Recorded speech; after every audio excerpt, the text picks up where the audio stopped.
आज 1 तारीख म्हणजेच अर्थसंकल्पाचा दिवस आहे. तर आपण जाणून घेऊया साध्या सोप्या भाषेमध्ये की अर्थसंकल्प म्हणजे नेमकं काय. तत्पूर्वी जर तुम्ही मार्शल मोन्या या आपल्या युट्यूब चॅनलवरती नवीन असाल तर कृपया आपल्या चॅनलला नक्की सबस्क्राईब करा आणि हा व्हिडिओ आपल्या सर्व जवळच्या मित्रमैत्रिणींसोबत नक्की शेअर करा. चला तर जाणून घेऊया आपण आज अर्थसंकल्पाबद्दल माहिती. अर्थसंकल्प म्हणजे काय बरं? तर अर्थसंकल्प म्हणजे सरकारच्या पैशांचा हिशोब.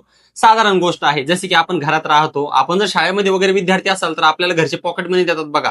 समजा आपल्याला घरच्यांनी 100 रुपये दिले तर आपण त्या 100 रुपयांचं नियोजन करतो की आपल्याला 20 रुपये वही घेण्यासाठी हवे आहेत, 10 रुपयाचा आपल्याला पेन घ्यायचा आहे. उरलेल्या पैशांचं आपण काहीतरी नियोजन करतो किंवा चॉकलेट्स असेल किंवा मग आणखी काहीतरी इतर खर्च.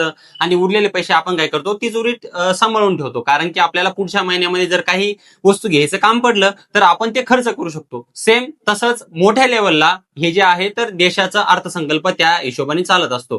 त्यामध्ये पैशांचं नियोजन, पैसा कुठे कसा खर्च करायचा, किती ठिकाणी कोणता कोणता खर्च होणार आहे, या सगळ्या गोष्टी अर्थसंकल्पामध्ये मांडण्यात येतात. जसे आपले आई वडील आपल्याला पॉकेट मनी देतात, तसं सरकारला कोण पॉकेट मनी देत असेल बरं? तर सरकारला पॉकेट मनी कोणी देत नाही, सरकार आपल्याकडूनच पॉकेट मनी घेत असतं. कसं? जे आपण टॅक्स वगैरे भरतो ना, तर तो सरकारच्या तिजोरीत जात असतं. उदाहरणार्थ आपण जर काही वस्तू वगैरे विकत घेत असू तर त्यावरती जीएसटी नावाचा जो प्रकार आहे तर तो सरकारच्या तिजोरीत जात असतो. असंच थोडं थोडं करून सरकार कर म्हणजे टॅक्स गोळा करत असतो आणि त्या पैशामधून सरकार आपला कारभार चालवत असतो. सरकारचा अर्थसंकल्प कोण सादर करतं बरं?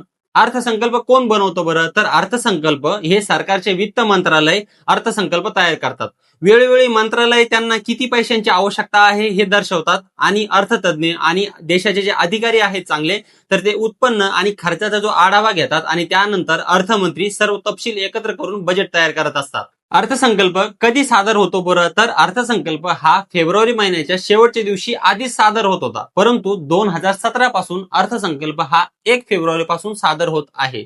आणि जे आपलं साधारण वर्ष असतं ना ते असतं कॅलेंडर इयरचं वर्ष, म्हणजे जानेवारी पासून डिसेंबर पर्यंत. तसंच अर्थसंकल्पाचं किंवा इकॉनॉमिक इयर जे आहे ते सुद्धा असतं, परंतु ते जानेवारी ते डिसेंबर नसतं, तर ते इकॉनॉमिक इयर जे असतं ते 1 एप्रिलला सुरू होतं व 31 मार्चला संपतं. तर यानुसार कॅलेंडर इयर वेगळं आणि जे इकॉनॉमिक इयर आहे ते वेगळं असतं. अर्थसंकल्प संसदेच्या सभागृहात म्हणजे लोकसभेमध्ये सादर करण्यात येतो आणि त्यानंतर पूर्ण देशासाठी कुठं कुठं आणि कसे कसे पैसे खर्च करायचे आहे याच्या नियोजनानुसार सर्व खर्च चालतो. मग यामध्ये आरोग्य विभाग असेल, शैक्षणिक विभाग असेल, अशा विविध विभागांवरती त्यांना निधी पुरवठा करून त्यानंतर आपला जो पूर्ण देश आहे तो सुरळीतपणे चालण्यासाठी अर्थसंकल्पाचा फार मोठा रोल असतो. ही माहिती तुम्हाला कशी वाटली आम्हाला कमेंट बॉक्समध्ये नक्की कळवा. आणि आणखी तुम्हाला अशाच कुठल्या सोप्या विषयाची माहिती जाणून घ्यायची असेल तर कृपया आपल्या युट्यूब चॅनलला नक्की सबस्क्राईब करा.